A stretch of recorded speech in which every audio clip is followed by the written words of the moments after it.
Meus irmãos e minhas irmãs, eu vos saúdo com a paz do Senhor. Sou o professor Gesiel Costa e este é o seu canal EBD em Ação, canal feito especialmente para você, para abençoar a sua vida com os subsídios históricos, culturais, teológicos. O objetivo é ajudar o professor, nem que seja minimamente. Se eu conseguir te ajudar no seu plano de aula de uma forma mínima, já estarei satisfeito, porque este é o objetivo de ajudar os professores e as professoras da escola dominical. Agradeço aos comentários no canal dos professores, dos alunos que estão comentando positivamente. Se houver crítica, também serão aceitas, porque são através das críticas que melhoramos o nosso trabalho. E você que está chegando agora, convido-te a inscrever-se no canal, ativar o sininho, dar um joinha, divulgar o nosso trabalho, comentar, esteja à vontade para comentar no nosso canal. Na lição de hoje, a lição de número 6, estaremos estudando a doutrina do culto levítico. Se o culto existia, tinha os ensinos para este culto. Doutrina vem de ensinos. Então, existiam as regras do culto. Existiam os ensinos para que o culto pudesse ocorrer de uma forma agradável. Em Salmo 24 fala: do Senhor é a terra e a sua plenitude, o mundo e aqueles que nele habitam. Tudo quanto existe pertence ao Senhor e ao Senhor deve ser consagrado, principalmente o nosso ser. Então a lição ela vem falando sobre a soberania de Deus. Se a terra é do Senhor, ele tem um domínio sobre a terra, ele quem criou. Porque o próprio salmista está reconhecendo isso. Do Senhor é a terra e a sua plenitude. O salmista está reconhecendo a soberania de Deus sobre a terra. Ele quem criou, ele que é o Criador.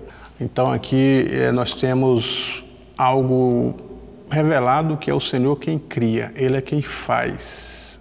As pessoas querem tirar a soberania de Deus, querem minar a existência de Deus, dizendo que a terra, o universo surge da teoria da evolução. Nós não vamos tratar disso aqui.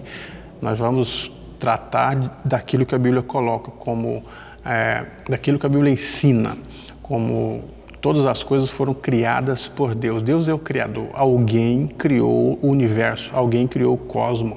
E todas as provas que há na ciência são simplesmente comprovando a Bíblia. Não é a Bíblia que vem comprovando a ciência, mas as ciências que ao longo dos séculos sempre vêm comprovando aquilo que a Bíblia já diz. Deus é o libertador de Israel, diz a lição. Então, a prerrogativa é: se Deus é quem libertou Israel das mãos de Faraó, se Deus é quem sustentou Israel durante sua caminhada, se Deus é quem proveu para Israel ao longo da sua caminhada, se Deus é quem prometeu uma terra para Israel, se Deus é quem libertou Israel, se Deus é quem fez todas essas obras, os maiores milagres do Antigo Testamento, então Israel deveria muito para este Deus. E Deus requer o quê? Simplesmente serviço, simplesmente a obediência, simplesmente a adoração.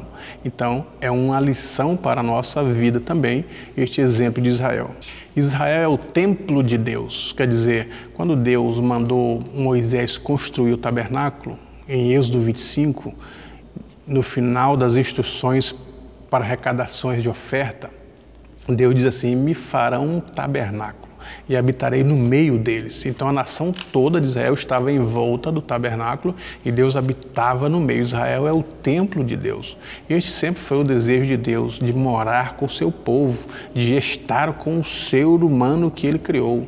Os seres humanos, eles foram feitos para estar próximo de Deus. A alma e o espírito são os elementos que compõem a personalidade humana, elas são da parte material e foram feitas para viver nessa comunhão, nessa coinonia, não separada.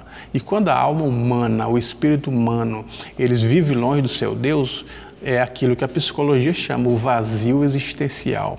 Sempre vive buscando algo, nada estará bom para o ser humano. Ele não vai estar na sua plenitude da felicidade ou da paz, porque algo lhe falta. Quando Deus fez o ser humano e dotou ele da parte imaterial, diferente das demais criaturas, eles já foram feitos extremamente para estar em comunhão com seu Deus, porque sem esta comunhão com Deus, o ser humano não é feliz. Ele pode ter dinheiro, pode ter empreendimentos, pode ter fama, pode conquistar tudo que esta vida possa oferecer-lhe. Todavia, a infelicidade e a paz estará ausente no seu ser, porque o que completa o ser humano na sua parte material é a glória de Deus, é a presença de Deus, é a comunhão com Deus. A alma só vai estar satisfeita por isso. É devido a esta separação do homem com Deus que surge a religião, que do latim significa religare, quer dizer, tornar ligar o homem àquilo que ele perde do princípio. Ligar o homem com seu Deus, que é a comunhão perfeita, ligar o homem com seu Deus, que é a paz plena, ligar o homem com seu Deus, que é a felicidade plena. No tópico 2, os animais e os vegetais são do Senhor. No Egito, os animais eram deuses. O povo do Egito adorava o rio Nilo, o povo do Egito adorava o sol, o povo do Egito adorava animais, inclusive o boi Apis, era um boi construído no Egito, era o boi chamado o Deus protetor dos animais.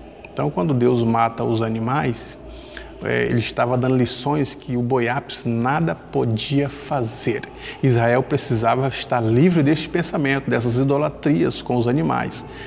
Inclusive, quando Moisés sobe no Monte Sinai, Arão foi constrangido a construir um boi, chamado bezerro de ouro. E esta ideia do bezerro de ouro, da adoração, do culto, do louvor, dos rituais para este boi como um deus, eram provenientes do Egito e precisavam ser extirpados, por isso que Moisés dá ordem para que matem os idólatras, porque estão no período da lei e a lei era para ser cumprida. Então, no Egito, eles tinham essas questões. Você pode observar a seguir que os animais eram todos adorados, as rãs eram adoradas, e Deus toca em todos os deuses que os egípcios consideravam deuses e protetores. Deuses e protetores. As rãs eram deuses e eram protetores.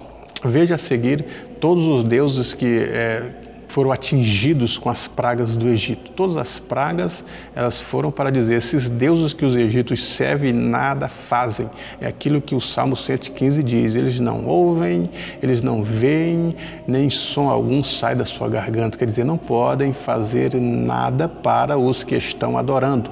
Primeira praga, Nilo em sangue, toda a água. Quinum, guardião do Nilo.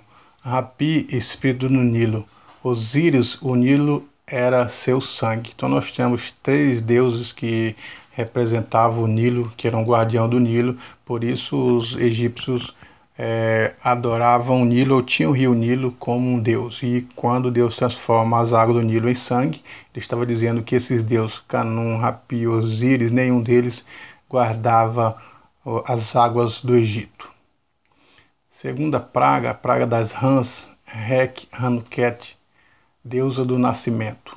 Então as rãs era conhecida como uma deusa e era a deusa do nascimento que guardava os recém-nascidos. E quando as pragas aconteceram, as pragas das rãs, a segunda praga dos egípcios, significa que essa deusa nada pôde fazer diante da grandiosidade do poder de Deus.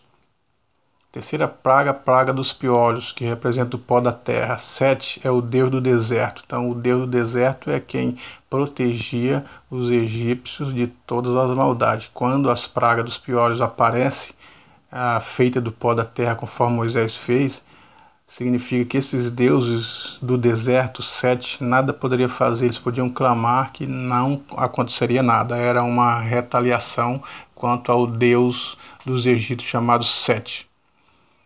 Praga das moscas, o Atshit, Deus simbolizado pela mosca. Então essa mosca também era uma que guardava do mal, mas diante das pragas do Egito, nada pôde salvar os egípcios. A morte do gado, quinta praga, foi a morte do gado. Ractor, deusa com cabeça de vaca, ou Boiapis, deus boi, ou Mineves, touro sagrado de Heliópolis, era quem guardava todo o gado de Israel. Segundo a crença dos egípcios, esses deuses guardavam e protegiam os animais, os gados dos egípcios. Todavia, quando veio as pragas sobre a morte do gado, esses deuses nada puderam fazer sobre a criação dos egípcios. Sexta praga é a das úlceras. Sekhmet, deusa da doença, Imhotep, deusa da medicina. Então essas duas deusas aí é que protegia das doenças e através da medicina curava os egípcios. Mas quando veio as úlceras, eles clamavam para Sekhmet e Imhotep e elas nada puderam fazer diante do milagre das pragas, da sexta praga dos egípcios. Sétima praga é a praga da Saraiva, Nut, deusa do céu, Ísis, deusa da vida, e Sete, protetor das colheitas. Então, essas deusas e esses deuses cuidariam dos céus, dando chuva e protegendo as pessoas que embaixo estavam, protegendo a vida tanto dos animais quanto das pessoas, e protegiam as colheitas do milho, trigo e cevada. Mas quando veio a sétima praga das saraivas, nada puderam fazer de impedir as saraivas, porque Deus é muito maior do que todos eles. A oitava praga, praga dos gafanhotos. Osíris, deus da agricultura, Ísis, deus da vida, e Sete, protetor das colheitas, é quem protegiam as colheitas, a agricultura e a vida delas diante da praga dos gafanhotos. Todavia, quando veio a praga dos gafanhotos, que eles clamaram para Osíris, para Ísis e para Sete, eles nada puderam fazer diante da manifestação do poder de Deus com as pragas dos gafanhotos, dizendo que esses deuses não são nada. A oitava praga é a das trevas. Nós temos Ra, temos Aten, Atum, Horus, deuses do sol. Esses deuses protegiam da escuridão, protegiam do mal à noite, e diante das trevas, da escuridão do Egito, que os egípcios clamaram para Ra, para Aten, para Atum e para Horus, eles nada puderam fazer, não trouxeram luz do sol, não puderam atender, porque as trevas eram densas, e Deus é quem havia proporcionado as trevas na vida dos egípcios para que eles pudessem entender que esses deuses nada são. Nona praga é a morte dos primogênitos. E nós temos deuses que protegiam os primogênitos: o Min, deus da reprodução; o Requete, deusa do nascimento; Ísis, deusa protetora das crianças; Osíris, a divindade de Faraó, o doador da vida. Então essas quatro e esses deuses aí relacionados é quem protegia os primogênitos, que eram as bênçãos na casa dos egípcios e que seriam os sucessores nas casas, nas residências e no trono. Mas quando veio a morte dos primogênitos, nem Min, nem Requete, nem Anuquete, nem Ísis, nem Osíris puderam proteger os primogênitos ou dar a vida para eles, porque Deus é maior do que todas essas pragas do Egito. A idolatria é um pecado que causa a ira de Deus. Por que a idolatria é o pecado que causa a ira de Deus? Simplesmente porque quando o homem ele deixa de adorar a Deus, que é o Ser Supremo, que é o Deus poderoso, que é o Deus soberano, que criou os céus. Nós olhamos, erguemos os olhos para os céus, não vemos o final, o infinito, vemos só o azul, a estampa do céu azul, porque é o infinito.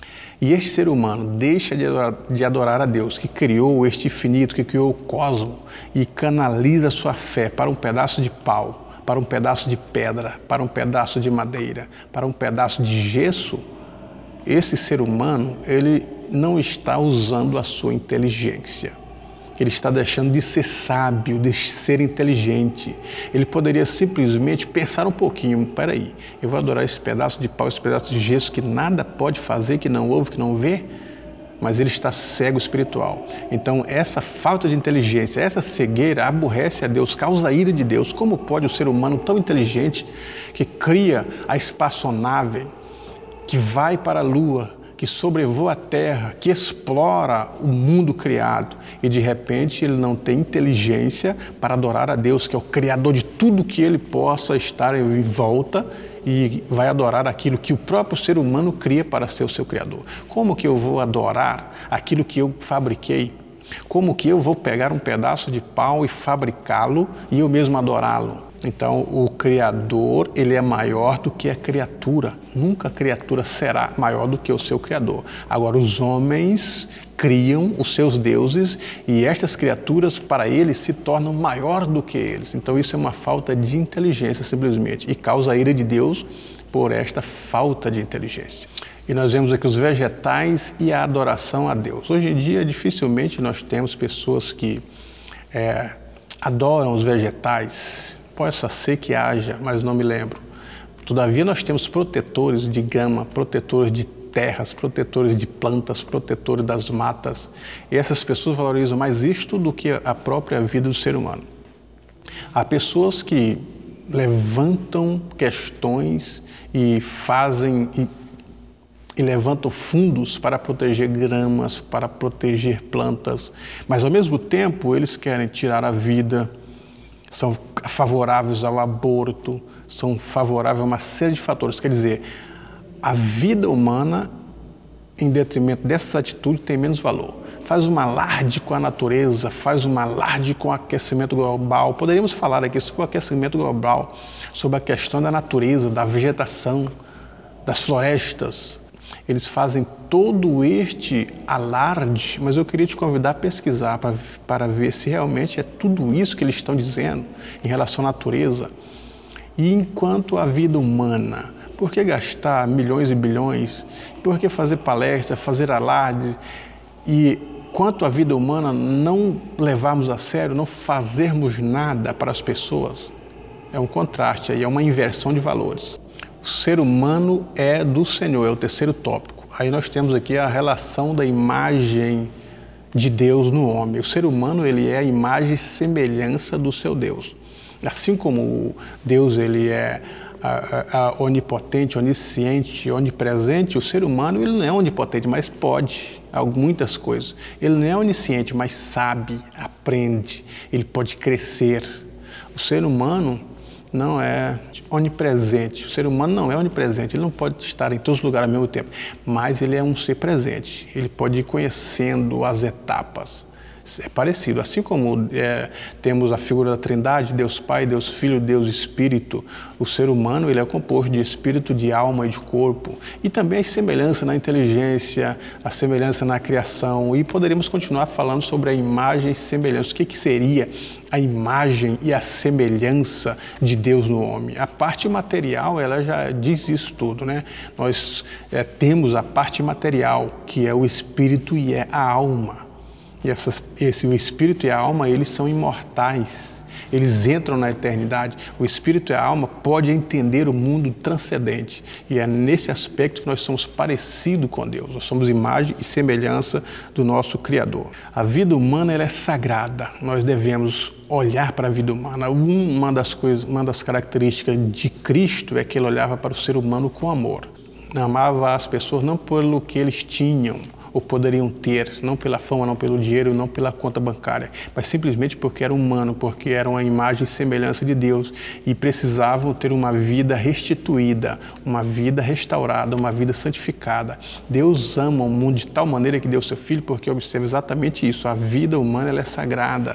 O ser humano ele entra na eternidade, não é eterno, mas entra na eternidade. Então Cristo ele se entrega por essa criatura, ele ama as pessoas pela necessidade que elas precisam ter, pelo vazio espiritual que há na sua vida.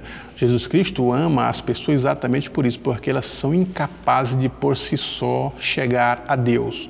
Jesus Cristo ele ama as pessoas simplesmente por isto, porque as pessoas precisam de paz no coração, precisam da felicidade, precisam mudar a direção pelo qual está indo. Eles estão marchando em caminhos que vão para a morte, através do pecado, da idolatria, de tudo que arruinou a vida do homem, eles estão caminhando a passos largos para a perdição. E Cristo ele observa isso e ama as pessoas.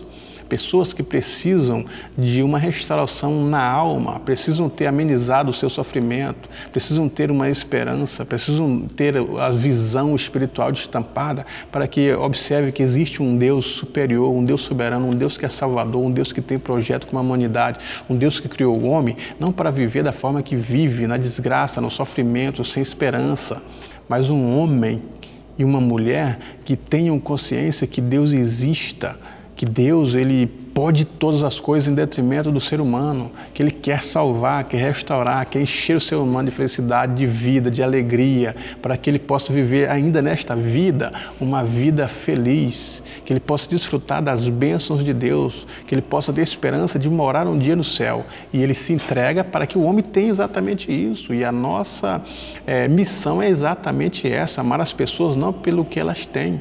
Muitos têm distorcido isso, amam as pessoas pelo que têm, valorizam as pessoas pelo que elas são.